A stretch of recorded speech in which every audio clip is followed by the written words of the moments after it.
चलो 1.2 सीआर आप लोगों का क्वेश्चन में दे रखा है that turnover for the previous financial year from the sale of garments was 1.2 CR and sale of tobacco was 30 lakh which includes 10 lakh as GST excise duty and 5 lakh as GST. आप लोगों को प्रोविजन में क्लियरली दे रखा है अगर अदर देन जीएसटी कुछ tax है तो आपको ऐड करना है, मतलब that is to be considered. तो 30 लाख के अंदर 10 लाख रुपए एक्साइज ड्यूटी है तो उसका कोई ट्रीटमेंट नहीं होगा, उसे ऐड करना है जो कि ऐड कर रखा है।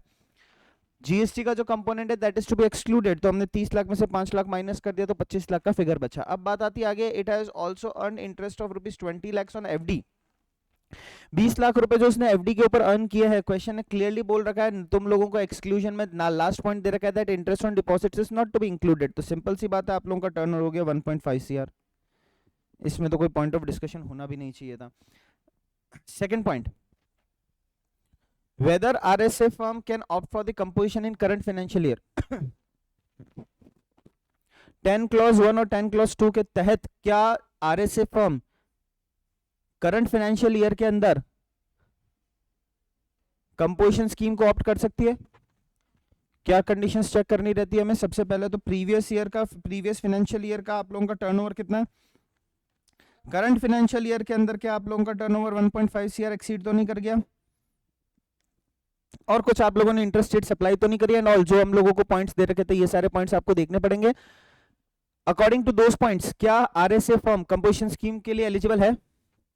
यस, खत्म बात। योर सेकंड पॉइंट का आंसर हो जाएगा yes, RSA firm can opt for composition scheme current financial year under section 10 clause 1 and 10 clause 2। मेरे को प्रोविजन में बता दे कहां लिखा हुआ है कि आप टोबैको सेल नहीं कर सकते हो? कहां की है?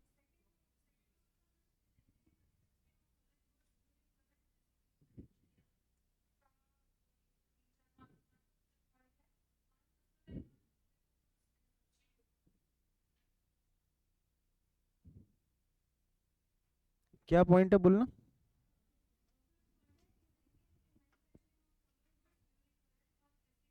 वापस बोलना।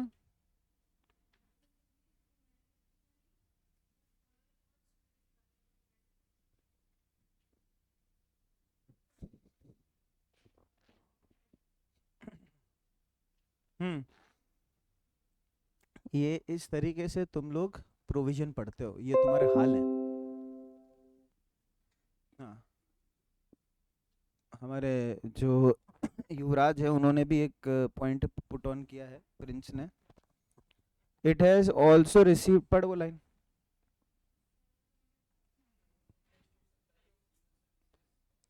जो फुल स्टॉप के बाद सेंटेंस चालू हो रहा है वहां से पढ़।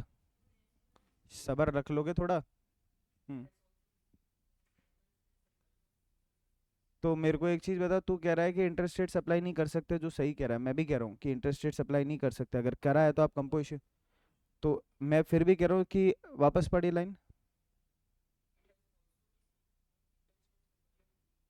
वापस पढ़, पढ़ वापस, पढ़ पढ़ पढ़। और आप क्या नहीं कर सकते हो? इंटरेस्ट रेट सप्लाई नहीं कर सकते हो। मैंने तब भी क्लास के अंदर जब तुम लोग नींद निकाल रहे थे आंखें खोल के, तब भी मैंने तुम्हें एक चीज बोली थी कि आप इंटरेस्ट रेट सप्लाई नहीं कर सकते हो, आप परचेज पूरे देश दुनिया का, आप मार्स से भी गुड्स परचेज कर सकते हो, पर आप आउट ऑफ राजस्थान गुड्स बेच नहीं सकते हो। ये इनवर्ट सप्लाई कर रहा है, ले रहा है, रिसीव्ड है। वहां लिखा है you can not make an interest rate supply. मैं आगे किसी दूसरे स्टेट में गुड्स नहीं बेच सकता हूं, मैं किसी दूसरे स्टेट से गुड्स खरीद तो सकता हूं, वहां कोई रेस्ट्रिक्शन नहीं है। I can not make interest rate supply but I can purchase और I can take any inward supplies from other state. आया समझ में? थर्ड पॉइंट क्या था? थर्ड क्वेश्चन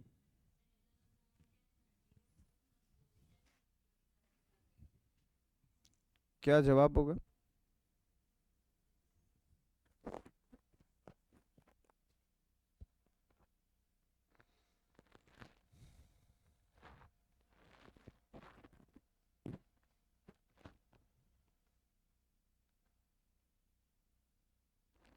यस, क्या जवाब? रिया बता क्या जवाब होगा इसका? क्यों? तो सेकंड पॉइंट में लिख दिया ना, तो सेकंड और थर्ड पॉइंट में डिफरेंस क्या है?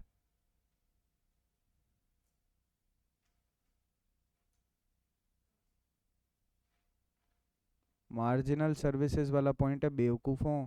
क्या चेक करो, क्या इसके अंदर ये मार्जिनल सर्विसेज जितनी दे सकते हैं उससे ज़्यादा दे रहा है कि कम दे रहा है? चेक करके बताओ।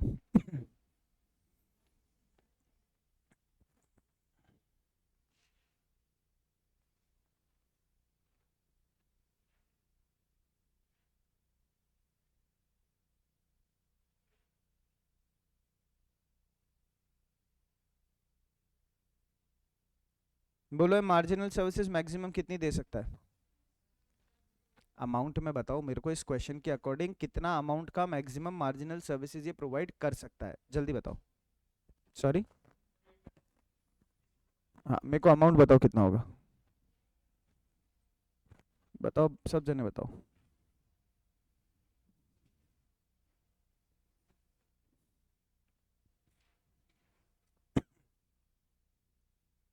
सीधा है 14,50,000। तो इतनी तो सर्विसेज वो दे ही नहीं रहा है, क्योंकि हम लोगों को रेस्टोरेंट सर्विसेज तो कंसिडर करनी ही नहीं होती है।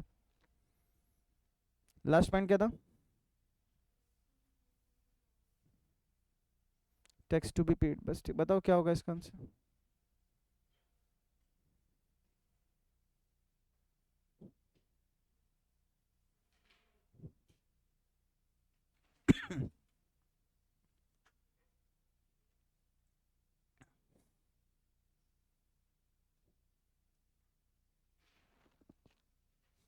कंपोजिशन स्कीम के अंदर मैन्युफैक्चरर को किस अमाउंट पे टैक्स पे करना होता है? 0.5% प्लस 0.5%, किसका? किसका?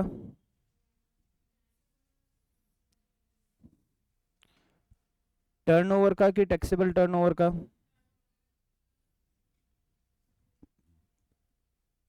बता दो अब मुझे फटाफट से, अमाउंट कैलकुलेट करके।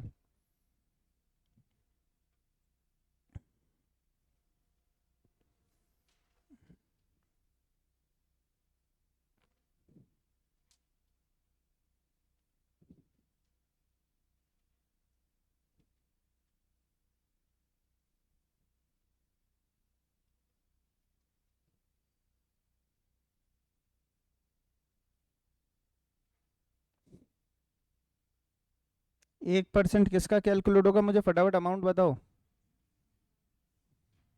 टोटल टैक्स पेबल कितना होगा?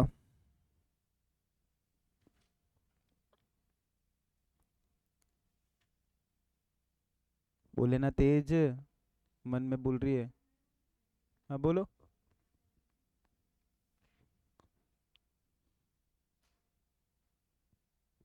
50 लाख तो टर्नओवर है, 10 लाख आप लोगों का वो इंटरेस्ट है, 20 लाख रुपए आप लोगों के रेस्टोरेंट सर्विसेज है, और 5 लाख रुपए आपके एग्जाम सप्लाई है। इसका 1%, ये कंसीडर नहीं होगा क्योंकि interest on FD is not to be considered while calculating composition scheme. 75,000, जिसका आधा चला जाएगा आप लोगों का सीजीएसटी और आधा चला जाएगा एसजीएसटी, बस। और कुछ? और कुछ?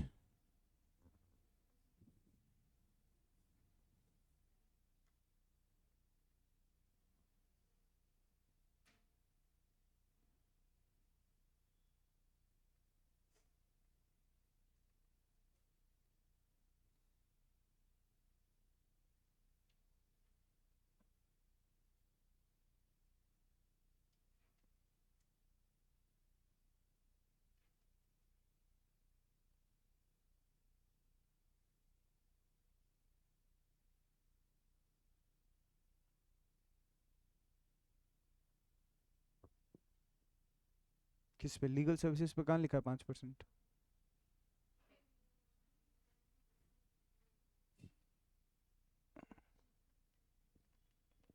जीटीए में पढ़ा था वो हमने, जीटीए में पढ़ा था 5%।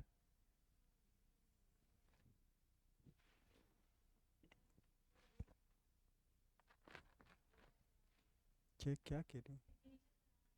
Very good. ये पॉइंट भूलना मत। जो कंपोजिशन में रजिस्टर्ड है उसको आरसीएम पे तो टैक्स पे करना ही होता है। और डाउट लाओ, बस फटाफट बोलो।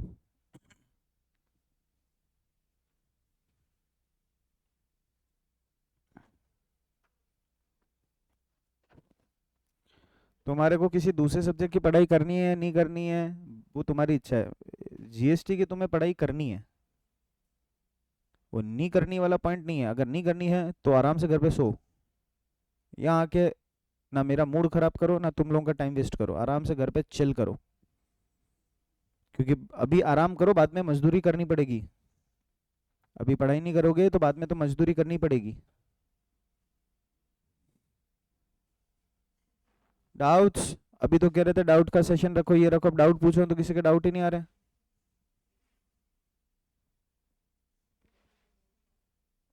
मुक्ति को डाउट थे ना तेरे? मेरे को अभी तो बोली कि सर डाउट की क्लास रखनी। हाँ बोलो, बोलो, बोलो डाउट बोलो। सीएमपी इज कंपोज, जब भी ये कंप्लायंस है, ये याद रखो, अपन रिटर्न्स वाले चैप्टर में पढ़ेंगे, रजिस्ट्रेशन वाले चैप्टर में पढ़ेंगे। सीएमपी, आरईजी, ये सब रजिस्ट्रेशन, ये फॉर्म नंबर है। जैसे तुम लोगों के भी आईसीएमआई का फॉर्म भराता होगा, उसका कुछ एक नंबर होता होगा, तो उसी तरीके से यहाँ पर भी आपको रिटर्न फाइल करने के लिए या कंपोजिशन स्कीम में जाने के लिए या कंपोजिशन स्कीम को स्विच करने के लिए सीएमपी 0102 इस तरीके के फॉर्म्स फिल करने रहते हैं। कंपोजिशन, सीएमपी कंपोजिशन, ये तुम लोगों को फॉर्म नंबर से पता पड़ जाएगा। फॉर्म किसका? REG registration, CMP composition, GSTR return.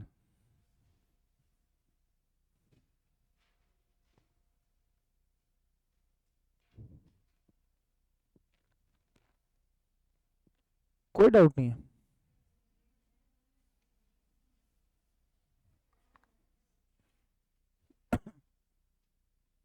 धुरंधर हो तुम भी।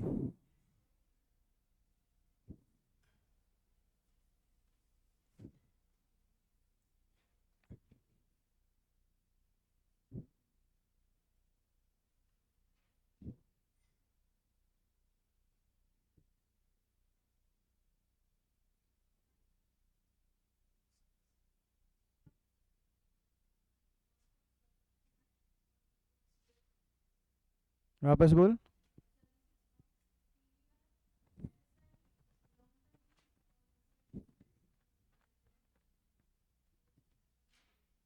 इसमें तो दो पॉइंट अट्रैक्ट होंगे बेटा, एक तो आरसीएम का आएगा, एक एग्जाम्शन का आएगा। तो मतलब मैं इसमें क्या बताऊं, बोल पॉइंट नंबर बता दे मेरे को, मैं पॉइंट रीड।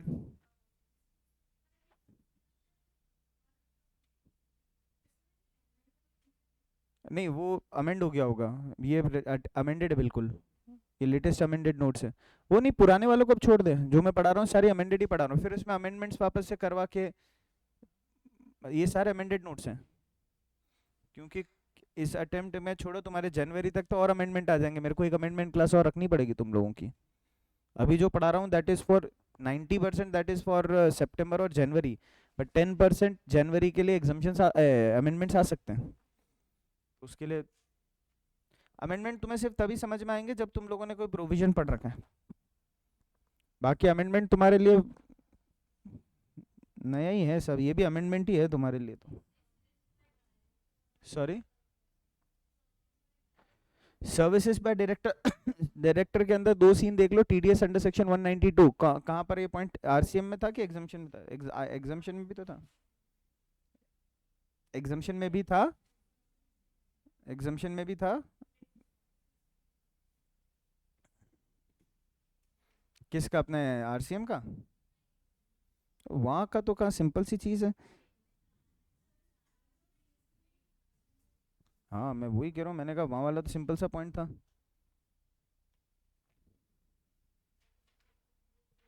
मुझे क्यों नहीं मिल रहा?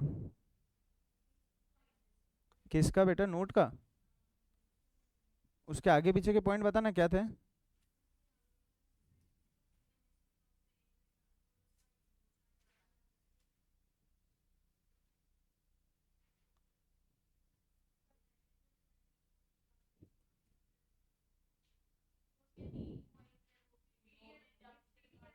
ये एग्जाम्शन में पढ़ा है हमने।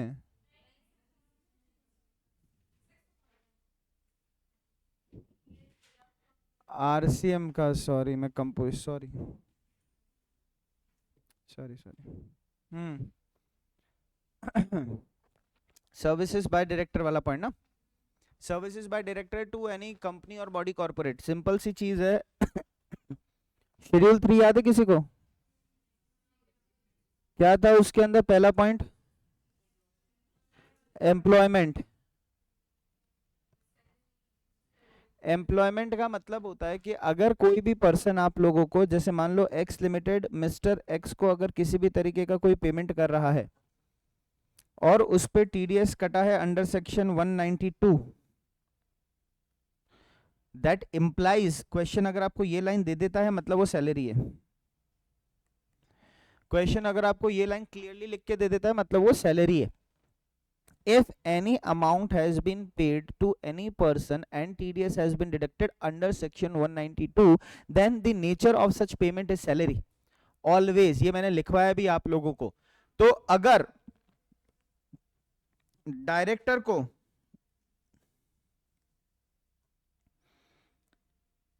जो पेमेंट मिल रहा है वो टीडीएस कटा है उसके ऊपर अंडर सेक्शन 192, तो वो क्या हो जाएगा, और अकॉर्डिंगली क्या हो जाएगा, शेड्यूल 3 ने उसको मना बोल रखा है, उस पर जीएसटी चार्ज नहीं करना है। ठीक है, आगे अगर 192 नहीं कटा, मतलब आपको सिटिंग फीस मिल रही है और शायद से उसके ऊपर कटा होगा, शायद से क्या 100% कटा होगा, प्रोफेशनल, मतलब इसको सिटिंग फीस को प्रोफेशनल माना जाता है और इस पे टीडीएस कटा होगा 194 जे करके, टीडीएस अंडर सेक्शन 194 जे वैसे नहीं आएगा तुम्हारे एग्जाम के अंदर, डायरेक्टली लाइन लिखी हुई आएगी TDS has been deducted other than 192, तो उसके ऊपर आरसीएम। तीसरा, अदर पेमेंट्स एफसीएम, सिंपल सा तो पॉइंट था। 192 एग्जम्प्ट हो गया, अदर देन 192 आरसीएम हो गया, और उसके अलावा कुछ एफसीएम हो गया। उसके अलावा का मतलब कि मैं किसी से किसी को मिलवाने के बीच में कोई कमीशन खा रहा हूँ, मैंने कोई रेंटल अपनी प्रॉपर्टी रेंट पे दे रखी है, उन सब पे जो जीएसटी लग रहा है उस पे एफसीएम के प्रोविजन से एप्लीकेबल हो।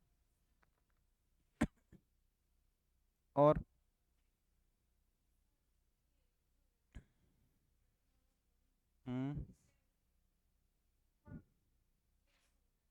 मैंने उसके लिए चार्ट तो बनवा दिया तुम्हें, वो तो बेटा चार्ट ही पढ़ना पड़ेगा तुम्हें, मतलब जो तुम्हें बनाना था वो मैंने बना के दे दिया तुम्हें, और हमने नीचे उसके एग्जाम्पल भी लिख लिया। अगर आप लोगों को उस चार्ट से भी नहीं समझ में आता, नीचे एग्जाम्पल से देख लो, बहुत इजी सा पॉइंट है, सिंपल सी चीज ध्यान रखनी, रेजिडेंशियल ड्वेलिंग है हमेशा उसके ऊपर तुम लोगों को एग्जाम्प्ट हो जाएगा, अगर यूज एज रेजिडेंस है तो, other than use as residence है तो आरसीएम हो जाएगा, इतना सा प्रोविजन है। अगर रेजिडेंशियल ड्वेलिंग है, रेजिडेंशियल ड्वेलिंग का मतलब मेरा बिल्डिंग बनाने का पर्पस क्या है, मेरा बिल्डिंग बनाने का पर्पस अगर रेजिडेंशियल है और उस प्रॉपर्टी को अगर मैं रेजिडेंस के लिए ही दे रहा हूं तो एग्जम्प्ट है, तो उसके ऊपर कोई जीएसटी नहीं लगता। बट अगर आपने उस प्रॉपर्टी को अदर देन रेजिडेंशियल पर्पस दिया तो आरसीएम लगेगा। सिंपल सी बात है, आज अगर मेरी कोई रेजिडेंशियल बिल्डिंग है तो ये मेरे तो बिजनेस से रिलेटेड ही नहीं है ना, मेरी खुद की प्रॉपर्टी, भली मैं बिजनेसमैन हूं पर ये प्रॉपर्टी तो मैंने रेजिडेंशियल घर रहने के लिए बना रखी है, पर इसको अगर मैंने कमर्शियल पर्पस के लिए दे दिया या अदर देन रेजिडेंशियल ड्वेलिंग के लिए दे दिया तो सर उसके ऊपर सामने वाले को टैक्स पे करना पड़ेगा, क्योंकि मैं तो रजिस्टर्ड कंपोजिशन वाला, तो अगर रेसिपेंट अनरजिस्टर्ड हो तब की बात थी।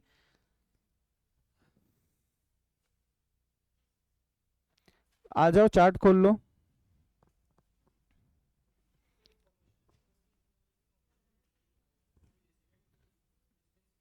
अगर आपने कमर्शियल बिल्डिंग बनाई है तो बेटा हमेशा आरसी, हमेशा एफसीएम लगेगा। मैं अगर रजिस्टर्ड हूँ, सिंपल कॉन्सेप्ट समझो, मैं रजिस्टर्ड हूँ तो मैं टैक्स कलेक्ट करके गवर्नमेंट को पे कर सकता हूँ ना। आज मेरे पास जीएसटी, मेरे घर की, तुम्हारा घर है, घर तुमने किराए पे चढ़ाया किसी, ये तेरा घर बना हुआ है तू अनरजिस्टर्ड है या तूने, तेरा कोई लेना देना है, तूने रेजिडेंशियल बिल्डिंग बना दी, ये घर तूने दे दिया किसी कंपनी को, तो सर ये तो मेरे घर की बिल्डिंग है ना, तो मैं कहाँ से गवर्नमेंट को जीएसटी दूंगा, मैं तो रजिस्टर्ड ही नहीं हूँ, कंपनी देगी तो आरसीएम, सिंपल सा पॉइंट है। दोनों ही रजिस्टर्ड है तो एफसीएम, दोनों ही अनरजिस्टर्ड है तो फिर आरसीएम के बेसिस पे फिर तो एफसीएम लगेगा, इसको रजिस्ट्रेशन लेना पड़ेगा अगर आप कमर्शियल पर्पस के लिए दे रहे हो तो एफसीएम लगेगा फिर तो।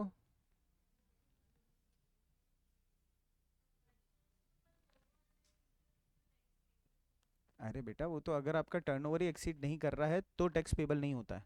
अगर आपका इतना रेंटल आ गया कि रेंटल ही आपका 1 करोड़ रुपए का था तो आपको रजिस्ट्रेशन लेना ही पड़ेगा ना एफसीएम बेसिस पे। टेबल खोल लो, दो तरीके के हम लोगों ने केस पढ़े थे इसके अंदर। अगर सप्लायर रजिस्टर्ड है तो क्या होगा, अगर सप्लायर का मतलब हो गया प्रोवाइडर, सर्विस प्रोवाइडर, अगर सब सर्विस प्रोवाइडर रजिस्टर्ड है और रेसिपेंट अनरजिस्टर्ड है, आपने किस पर्पस के लिए दिया है, रेजिडेंशियल ड्वेलिंग के लिए दिया है तो एग्जाम्प्ट होगा। अगर घर के लिए दिया है तो मतलब रहने के लिए, बट अगर कमर्शियल के लिए दिया है तो आरसीएम के बेसिस पे आपको टैक्स पे करना पड़ेगा। अदर देन रेजिडेंशियल, कमर्शियल की बात हो रही है, एफसीएम।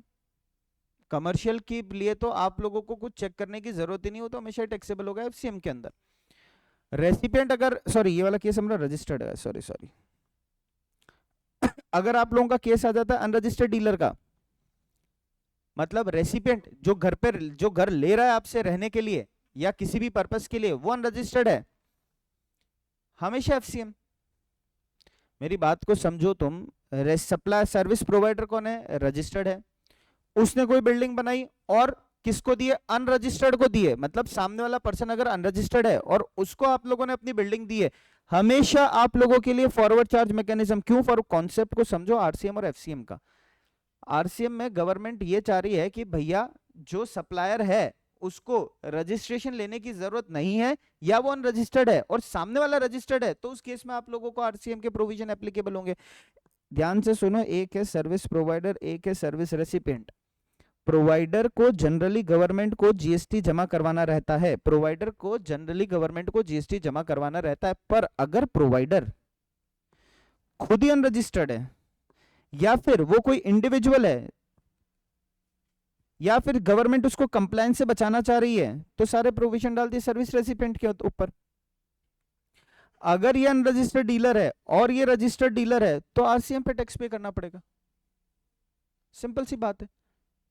इसमें आप लोगों को इतना उलझने की जरूरत नहीं, इस बेसिस पे अगर टेबल को पढ़ोगे तो थोड़ा जल्दी क्लैरिटी आएगी। सेकंड वाला भी सिमिलर इसी तरीके से पॉइंट है बेटा, वो आपको पढ़ना पड़ेगा, वो याद करना पड़ेगा आपको। और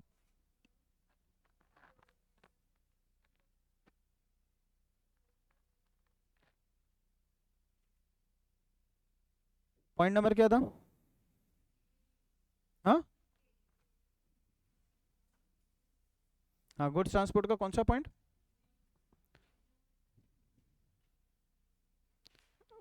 services of transport by GTS exempt if provided to, ये वाला पॉइंट तो, अच्छा नो, फर्स्ट नोट का थर्ड पॉइंट ये मैंने तुम्हें शायद बताया था, कोल माइन के रिस्पेक्ट में बताया था या किसी भी मिनरल्स के बारे में बताया था।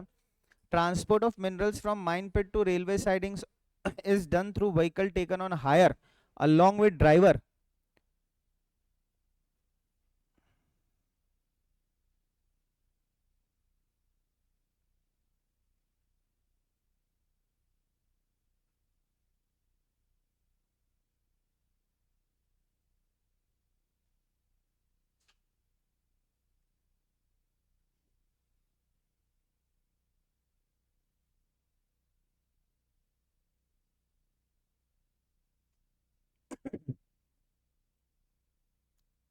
अगर मैंने यहां से माइन से कुछ गुड्स पहुंचाया रेलवेज तक, डिपो तक, तो वो टैक्सेबल है कि एग्जम्प्ट है।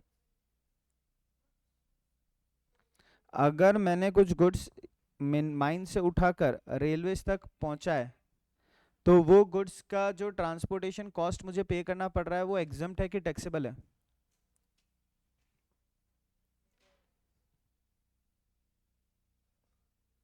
वापस से मेरा क्वेश्चन है, यहां से मेरे पास कोयला पड़ा है, वो कोयला मैंने रेलवेज के जो जो भी डिपो है उस डिपो तक पहुंचाया, जहाँ से वो फर्दर ट्रांसपोर्ट होगा। ये जो ट्रांसपोर्टेशन के लिए मेरे को कॉस्ट लगा, वो ट्रांसपोर्टेशन कॉस्ट टैक्सेबल है कि एग्जम्प्ट है?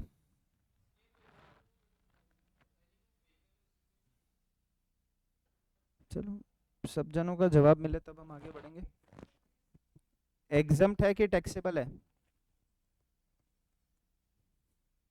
श्रेया, एग्जम्प्ट है कि टैक्सेबल है? टैक्सेबल है। जिज्ञासा है, टैक्सेबल है कि एग्जम्प्ट है? तूने डाउट पूछा तो तेरे से नहीं पूछूंगा मैं। राधिका, टैक्सेबल, टैक्सेबल है, टैक्सेबल है। ए लड़की, टैक्सेबल एग्जम्प्ट है? एग्जम्प्ट है।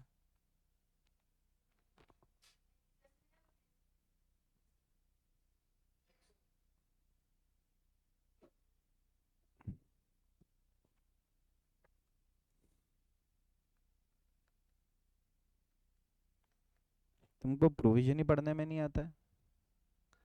क्लियर नोट लिख रखा है, transport of minerals from mine pit to railway siding is done through vehicle taken on hire. किसी को अगर ये कॉस्ट बहुत ज़्यादा लग रही है, क्योंकि एक ट्रैक्टर भर के जाता है 800-1000 रुपये लेता है, ऐसे अगर मेरे को दिन के 50 राउंड करवाने तो मुझे 50,000 रुपये पे करने पड़ेंगे। इससे बढ़िया तो मैं ट्रैक्टर ही रेंट पे ले लूँ एक दिन के लिए। मैंने ट्रैक्टर ही रेंट पे ले लिया एक दिन के लिए और साथ में ड्राइवर भी ले लिया। ये जो सप्लाई है, ये सप्लाई ट्रांसपोर्टेशन की है ही नहीं। ये सप्लाई ट्रांसपोर्टेशन की है ही नहीं। ट्रांसपोर्टेशन ऑफ गुड्स का तो मतलब होता है मैं यहाँ से गुड्स उठा के वहां दे रहा हूँ, उसके मैं तुम लोगों से डिलीवरी चार्जेस ले रहा हूँ, ये ट्रांसपोर्टेशन का कॉस्ट है। मैंने व्हीकल ही तुम्हें रेंट पे दे दिया कि भाई पूरे दिन तुमको जितना चलाना है उतना चलाओ, मेरे को 15,000 रुपये पे कर देना। वो तो केस ही आप लोगों के ट्रांसपोर्टेशन का है ही नहीं। वो तो केस आप लोगों के रेंटिंग ऑफ जो भी कहते हैं इसको व्हीकल का है, उसका केस है, तो वो तो टैक्सेबल होगा। एग्जम्पशन में उसकी कहीं पॉइंट ऑफ डिस्कशन ही नहीं।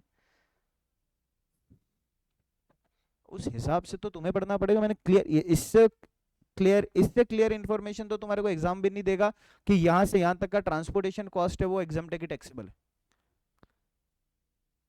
बस ट्रांसपोर्टेशन ऑफ गुड्स तो रेलवे वाले को रेंट पे ले रहा है क्या? रेलवे वाला अपने वहां उसको मैन्युफैक्चरर के डिपो तक पहुंचाएगा, वो ट्रांसपोर्टेशन कॉस्ट में काउंट होगा, एग्जम्प्ट हो जाएगा। और सबसे पहली बात तो हम लोग पढ़ रहे हैं बाय रोड, है ना, तो इस वाले की तो हम बात ही नहीं कर रहे। रेलवे के लिए आगे कई पॉइंट हम लोगों ने डिस्कस किया है, और अगर कुछ भी डिस्कस नहीं किया है तो टैक्सेबल होगा। अगर कोई पॉइंट इस चैप्टर में फॉल नहीं कर रहा है मतलब वो टैक्सेबल है, और कोई पॉइंट अगर आरसीएम में फॉल नहीं कर रहा है मतलब वो एफसीएम है, खत्म बात। क्लियर है अब ये? हाँ, अब तेरे को क्या दिक्कत थी?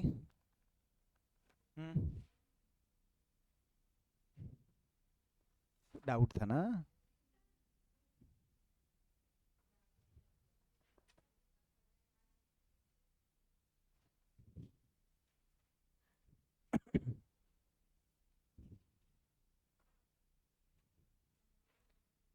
म्यूजिक कंपोजर वाला नहीं, रेंटिंग ऑफ मोटर व्हीकल वाला। Any service provided by way of renting of motor vehicle designed to carry passenger where fuel cost is included in consideration। खाली पहले इस पॉइंट का मतलब बताओ या एग्जांपल बताओ, क्या कहना चाह रहा है? Any service provided by way of renting of motor vehicle where fuel cost is included in consideration. यहाँ रेंटिंग ऑफ मोटर व्हीकल की बात चल रही है कि आप लोगों ने, अब मैंने इसके नीचे तुम लोगों को ये भी लिखवाया था, डिजाइन टू कैरी पैसेंजर में नोट भी लिखवाया था। In case of service of renting, vehicle is taken on rent for a period of time during which recipient defines how and when vehicle will run, including schedule and route etc. In case of passenger transport, हम लोग यहाँ पर किसकी बात कर रहे हैं? Service of renting की बात कर रहे हैं कि in case of passenger transport की बात कर रहे हैं? This entry is applicable only on service of renting, route and schedule is predetermined। क्या मतलब हुआ इसका? टैक्सीज हो गई सर, जूम कार का एग्जांपल ले लो, वो सारी बातें हो गई। अब आप ये सर्विसेज किसको प्रोवाइड कर, कौन प्रोवाइड कर रहा है? पहला point, service provided by body corporate. अब बॉडी कॉर्पोरेट का मतलब क्या होता है? कंपनी एग्जांपल के तौर पे ले सकते हो। अब कंपनी को तो रजिस्ट्रेशन लेना ही पड़ेगा। एक चीज अब मैंने तुम्हें पहले ही बताई कि अगर सर्विस प्रोवाइडेड रजिस्टर्ड है तो आपको यहाँ देखने की जरूरत ही नहीं रेसिपिएंट को, ये गवर्नमेंट से, ये सामने वाले से टैक्स कलेक्ट करके गवर्नमेंट को जमा करवा सकता है, तो किस पे टैक्सेबल हो जाएगा, एफसीएम। क्लियर है ये चीज? आगे आ जाओ, provided by other than body corporate, तो provided by other than body corporate है, तो सर आप ये चेक करो, आप भी तो हो सकता है अनरजिस्टर्ड हो गए, ऐसी पॉसिबिलिटी है, जरूरी नहीं कि आप हमेशा ही अनरजिस्टर्ड हो गए, आप रजिस्टर्ड भी हो सकते हो, पर ये चांसेस भी है कि आप अनरजिस्टर्ड हो गए। अब तो ये देखो आप प्रोवाइड किसको कर रहे हो, ध्यान से समझना, दो सिनेरियो होगा इसके अंदर। अगर प्रोवाइडर जो है वो बॉडी कॉर्पोरेट है, बॉडी कॉर्पोरेट का जनरल मतलब हो गया वो रजिस्टर्ड है, अगर वो रजिस्टर्ड है तो एफसीएम, वहां पॉइंट ऑफ डिस्कशन होना ही नहीं चाहिए, वो गवर्नमेंट वो टैक्स कलेक्ट करके सामने वाले से गवर्नमेंट को पे कर देगा। अब बात आती है अदर देन बॉडी कॉर्पोरेट, अगर अदर देन बॉडी कॉर्पोरेट हो सकता है वो रजिस्टर्ड हो सकता है वो अनरजिस्टर्ड हो, तो अब ये देखो वो पे किस मतलब वो सर्विसेज प्रोवाइड किसको कर रहा है, अगर वो सर्विसेज प्रोवाइड कर रहा है बॉडी कॉर्पोरेट को, तो सर हो, देखो अब ध्यान से सुनो, अगर ये अनरजिस्टर्ड है और ये रजिस्टर्ड है, बॉडी कॉर्पोरेट तो रजिस्टर्ड ही होगा ऑलवेज, ही ध्यान रखना, ये अनरजिस्टर्ड है ये रजिस्टर्ड है, तो यहां पर आरसीएम के प्रोविजन एप्लीकेबल होंगे। तो यहां पर आप लोगों को दे रखा है ऑप्शन, ऑप्शन क्यों दे रखा है, फिर सुनो, दिमाग को थोड़ा, दिमाग के चक्षु खुले रखो, दिमाग के दरवाजे खुले रखो। मैंने कहा अदर देन बॉडी कॉर्पोरेट हमेशा अनरजिस्टर्ड होगा क्या, रजिस्टर्ड भी हो सकता,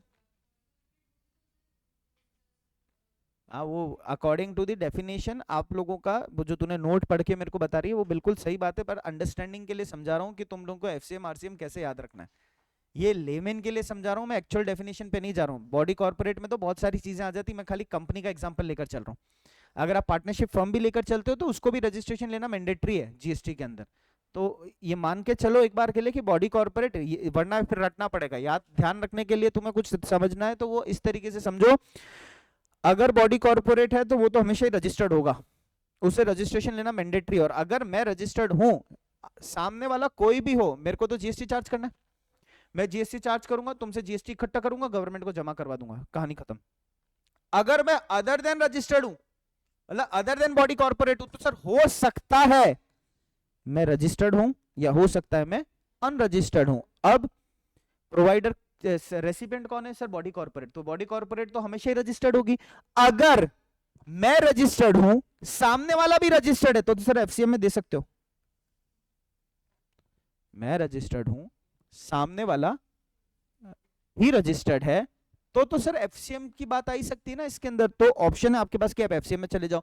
मैं अनरजिस्टर्ड हूं, सामने वाला रजिस्टर्ड है, तो सर खत्म बात, तो ऑप्शन अवेलेबल है, आप आरसीएम में चले जाओ। अब एक और बात आती है, अदर देन बॉडी कॉर्पोरेट, मैं अनरजिस्टर्ड, सामने वाला भी अनरजिस्टर्ड, तो लो फिर रजिस्ट्रेशन, टैक्स तो लगेगा ना, वरना तो सब जने यही कर देंगे कि सर अब मैं भी अनरजिस्टर्ड हूं, वो भी खत्म, जीएसटी हटाओ, अरे आपको रजिस्ट्रेशन लेना पड़ेगा, गवर्नमेंट टैक्स थोड़ी छोड़ेगी आपसे, मैं ही रहूंगा। जनरल सप्लायर कौन है, प्रोवाइडर है, जो वही रहेगा फिर, कि आप दोनों ही अनरजिस्टर्ड है, गवर्नमेंट तो कंप्लायंस कम कर रही है आरसीएम से, कोई टैक्स की छूट नहीं दे रही आपको, कंप्लायंस कम कर रही है, तो कंप्लायंस कम तब होगा जब एक रजिस्टर्ड एक अनरजिस्टर्ड होगा, दोनों ही अनरजिस्टर्ड है, तो आपको लेना पड़ेगा फिर,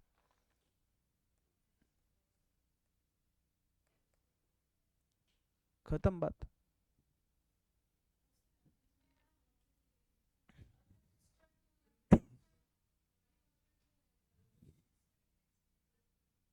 टैक्स रेट अलग रहती है, अगर, हाँ ये आईटीसी क्लेम नहीं कर सकता, आईटीसी क्लेम कर सकता इसलिए रेट ज्यादा है।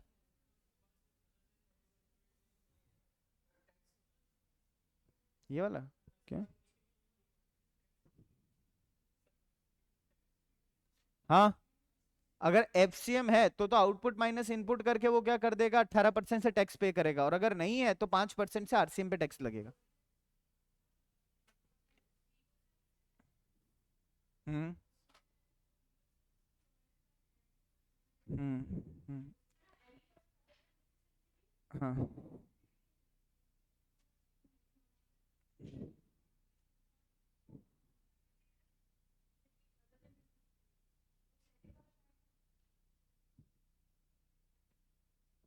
बोल,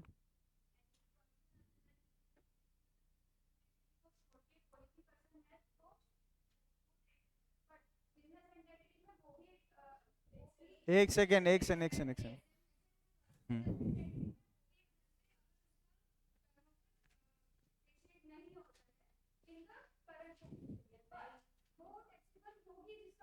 एक्सीड कर रहा है, और वो किस हिसाब से टैक्सेबल होगी? आरसीएम।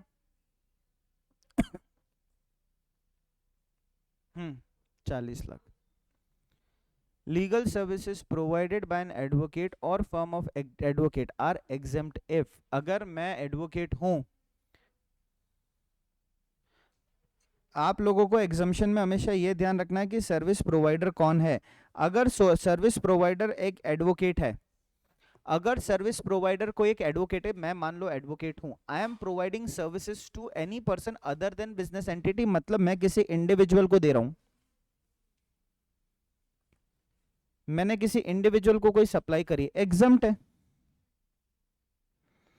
या फिर मैंने कोई सप्लाई करी बॉडी कॉर्पोरेट को, पर वो बॉडी कॉर्पोरेट के अंदर दो सीन है, अगर वो रजिस्टर्ड है या लाइबल टू बी रजिस्टर्ड है। अगर वो रजिस्टर्ड है या फिर लाइबल टू बी रजिस्टर्ड है, या फिर वो अनरजिस्टर्ड है, मतलब जिसका टर्नओवर एक्सीड नहीं कर रहा। लाइबल टू बी रजिस्टर्ड का मतलब क्या होता है? टर्नओवर एक्सीड कर दिया पर आप लोगों ने रजिस्ट्रेशन नहीं लिया अभी तक, ठीक है? सॉरी।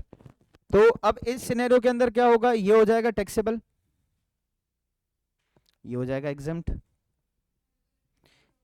ये आप लोगों का पॉइंट नंबर ए हो गया, ये आप लोगों का पॉइंट नंबर बी हो गया। पर आप लोगों के लिए ये जो टैक्सेबल है, ये किस हिसाब से टैक्सेबल होगा? एफसीएम की आरसीएम? आरसीएम हमने खोलो आरसीएम का पॉइंट नंबर 2, आरसीएम के पॉइंट नंबर 2 में हमने legal services provided by advocate, senior advocate, firm of advocate, arbitral tribunal to any business entity located in taxable territory. तो इस तरीके से दोनों चैप्टर को साथ में पढ़ोगे तो याद रहेगी चीजें। बाकी रेंटिंग और लीजिंग पॉइंट नंबर कौन सा है?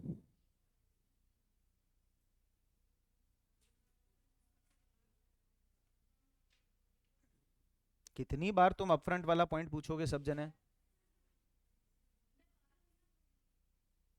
क्या आज नहीं, मैं पहले भी बता चुका हूं। अब upfront amount including preferential location charges paid in one or more installments, that is premiums, मतलब ये तो नहीं लिखा हम लोगों ने, that is premium, salami, cost, price और other name।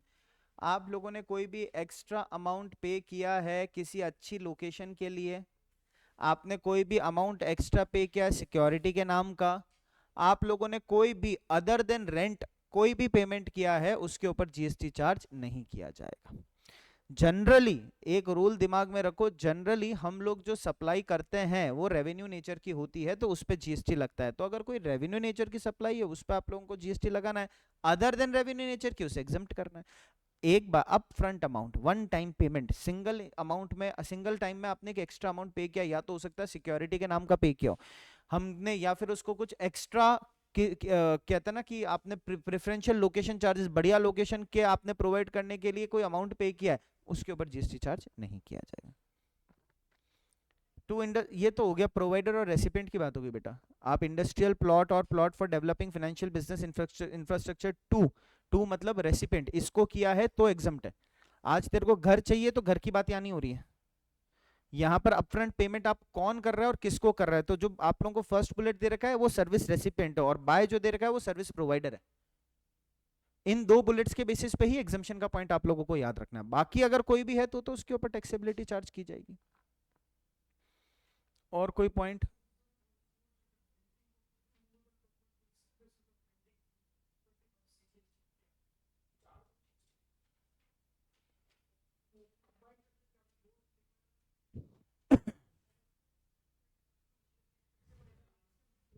पॉइंट नंबर कौन सा, fourth point?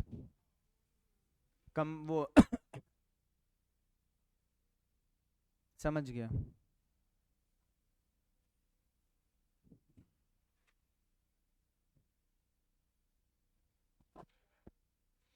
Renting of immovable property by CG, SG और union territory local authority except ministry of railways to any registered person. Government ने अपनी कोई property, जैसे मान लो एक एग्जाम्पल के तौर पे Durga nursery road, Durga nursery road पे सारे गवर्नमेंट क्वार्टर्स बने हुए हैं। ये तो गवर्नमेंट क्वार्टर्स अपने लिए यूज कर रही है। मान लो ये गवर्नमेंट ने अपने क्वार्टर्स रिलायंस को दे दिए, या फिर उसने गवर्नमेंट क्वार्टर्स इंडिविजुअल को दे दिए।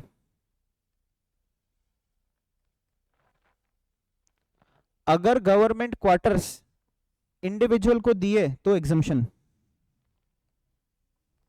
अगर गवर्नमेंट क्वार्टर्स किसी रजिस्टर्ड पर्सन को दिए तो टैक्सेबल आरसीएम। अगर हम गवर्नमेंट अपनी कोई भी प्रॉपर्टी किसी भी टैक्सेबल पर्सन को या रजिस्टर्ड पर्सन को देती है तो उस केस पे टैक्सेबल होती है और वो आरसीएम के बेसिस पे टैक्सेबल होती है। कल का समय है आप लोगों के पास में, डाउट्स अब जितने थे वो